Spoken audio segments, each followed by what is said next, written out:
Odiogo.com, the web read for you. Dispatches Review, by Nick Griffin. I settled down to watch Dispatches tonight, not sure what to expect by way of the intended message of "It Shouldn't Happen to a Muslim" by Daily Mail writer Peter Oborne. But despite that uncertainty, I expected that the combination of the usually technically excellent and seamless Dispatches format, together with the analytical talent shown by Oborne in his written articles, would at least make good TV. Wrong. This must have been one of the most disjointed, flimsy, feeble and absurdly and patently biased pieces of liberal reporting it's been my misfortune to watch for some considerable time. Oborne began by attacking various newspapers for sensationalist headlines and inaccurate reporting, picked The Sun, The Express, but not a mention of the Mail, for which he is a well-paid media whore. Could he not find an example of the Daily Mail making money by parroting BNP rhetoric and analyses? And are Muslims the only people sometimes unfairly treated by the media? Try being in the BNP. Try being a young white working-class male. Hoodie, chaff failure. He also criticized media reporting for covering cultural differences, and for occasional statements that Islam is backward. Outrageous, of course. For with a growing population which regards various medieval practices as divinely ordained, things such as second-class status of women, the innate inferiority of unbelievers, honor killings and brutal ritual slaughter of animals look set to be part of the future. It is, of course, true that the press often seek to sell papers by using sensationalist stories about Muslims refusing to roll up their sleeves in hospitals. But no coverage of ethnic cleansing of whites, Sikhs, Hindus and West Indians from Muslim areas. No coverage in the tabloids of the grooming of pubescent English girls for short brutalized lives of drug addiction and prostitution. No coverage of the endless wave of beatings and stabbings of young white and Sikh lads by gangs of Muslim thugs. No coverage part of what quickly became a very low-quality, preachy propaganda Koch then went on to glance briefly at events in Windsor a couple of years ago.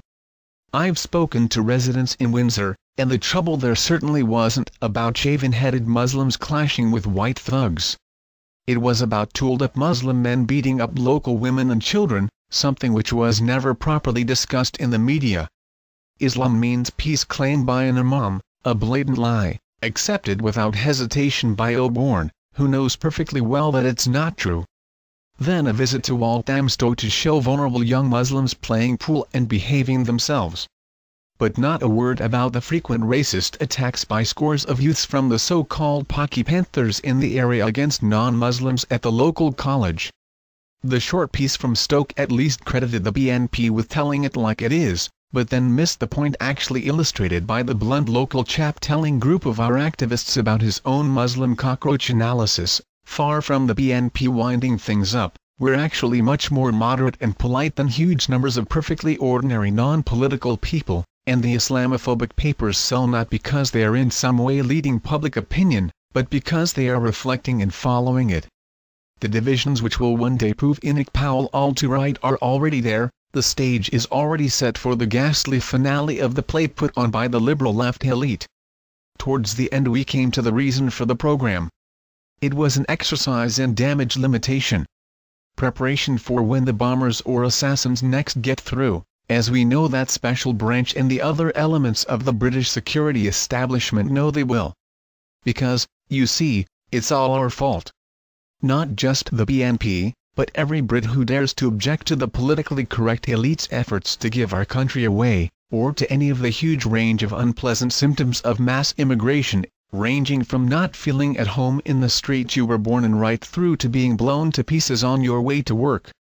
So when the next attacks happen and the backlash that the authorities now expect follow as a result, leading to a spiral of intercommunal violence, then if the powers that be are forced to intern hundreds of young Muslim thugs and amateur jihadists, no one will mind too much if they also cart away a few senior BNP officials in order to show how fair the clampdown is.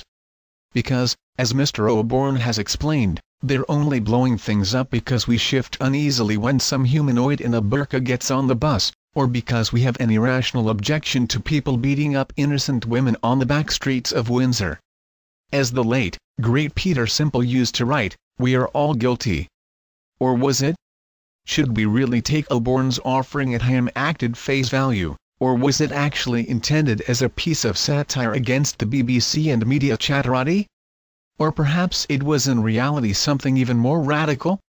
Was this actually subtle black propaganda?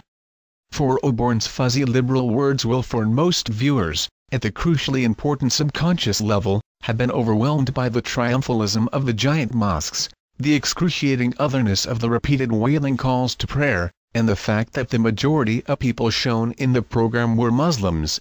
See, says the deep subconscious, they are taking over.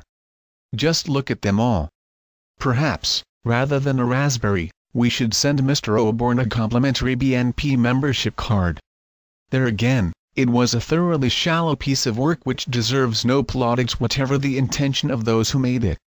Stick to your pieces in the mail, Peter, because you're a good writer, but a lousy TV personality.